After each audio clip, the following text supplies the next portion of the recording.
Locke. El problema de la legitimidad política, el estado de naturaleza. ¿Es Locke un filósofo de la política o más bien un político ansioso de dar una salida racional y justa a las sucesivas crisis de la historia de Inglaterra? En los tratados está justificado la revolución, o más allá de la circunstancia histórica, quiere hallar el fundamento filosófico de la obligación política en general. Sin duda ambas cosas.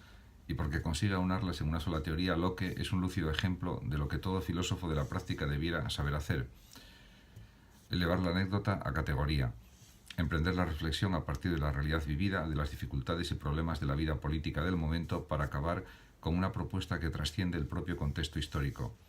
El primer tratado es decididamente un manifiesto ideológico contra el absolutismo de los Tories, desarrollado en la obra del contemporáneo de Locke, Sir Robert Filmer, titulada Patriarca. El segundo tratado constituye una apología de la política exclusionista, un ataque a las prerrogativas de que disfrutan sin escrúpulos los monarcas. La larga cadena de abusos, prevaricaciones y artificios, en palabras del propio Locke, recogidas luego por la Declaración de Independencia norteamericana. Y en definitiva, una justificación de la Revolución Inglesa de 1688.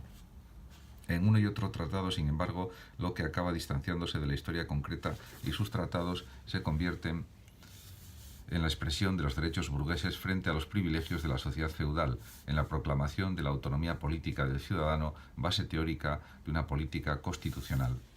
La gran cuestión es la de la legitimidad del poder político. En el año 1688 triunfa la Revolución Whig, que instaura en el trono una nueva dinastía en la persona de Guillermo de Orange.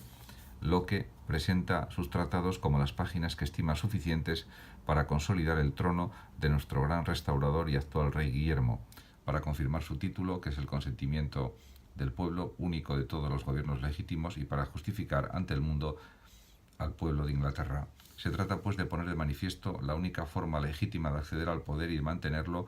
Solo será justa la autoridad que proceda del consentimiento del pueblo. Locke ha pasado a la historia como el primer gran teórico del constitucionalismo político liberal.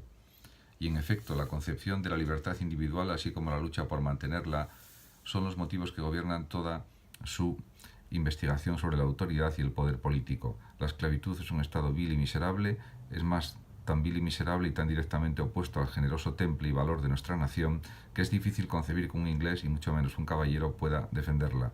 La naturaleza humana, por el contrario, constituye un estado de perfecta libertad. Entender esa libertad, que no es sin embargo licencia, significará poner las bases éticas de la ordenación política. El estado de naturaleza, un estado claramente teológico, según ciertos comentaristas, será el fundamento filosófico de la teoría que intenta fijar los límites de la autoridad política. Un estado donde reinan la igualdad y la libertad, y sin otra constricción que la ley natural de la razón. En este punto, Locke sigue el esquema habitual de todos los teóricos del contrato social: un estado de naturaleza, pura hipótesis lógica o teológica, en la opinión de algunos, previo al estado social, fundamenta los derechos básicos de la persona, los cuales deberían ser respetados en cualquier estado que fuera justo. La diferencia más prominente de la teoría de Locke con respecto a la de Hobbes, que lo precedió, o a la de Rousseau, que le siguió, es de todos conocida. El derecho de propiedad es tan natural como la igualdad o la libertad. En el año 1680 aparece la obra de Sir Robert Filmer, Patriarca o del poder natural de los reyes, un alegato a favor de la idea patriarcal del poder, soporte teórico de la monarquía de los Estuardo y de la ideología conservadora Tory, que empezaba a consolidarse como grupo enfrentado al liberalismo de los Whig. Locke se apresura a refutar a Filmer como portavoz de la política conservadora y dedica a este tema la totalidad del primer tratado. El sistema de Filmer, escribe Locke, descansa en dos premisas.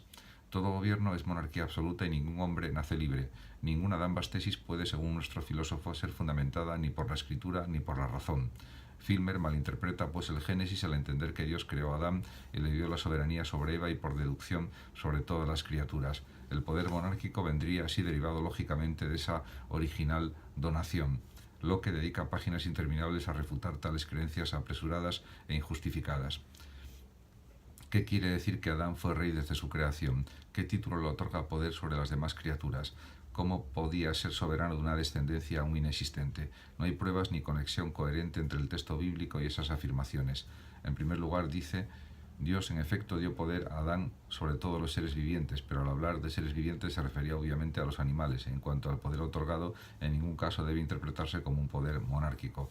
Segundo, no hay base en las escrituras para suponer una sanción divina del dominio de Adán sobre la mujer. Todo lo contrario, el Génesis dice que Dios les bendijo y les dijo: dominad a todos los seres. Ambos, hombres y mujeres, recibieron así el mismo mandato divino. ¿Con qué derecho se puede entonces proclamar la soberanía del hombre sobre la mujer?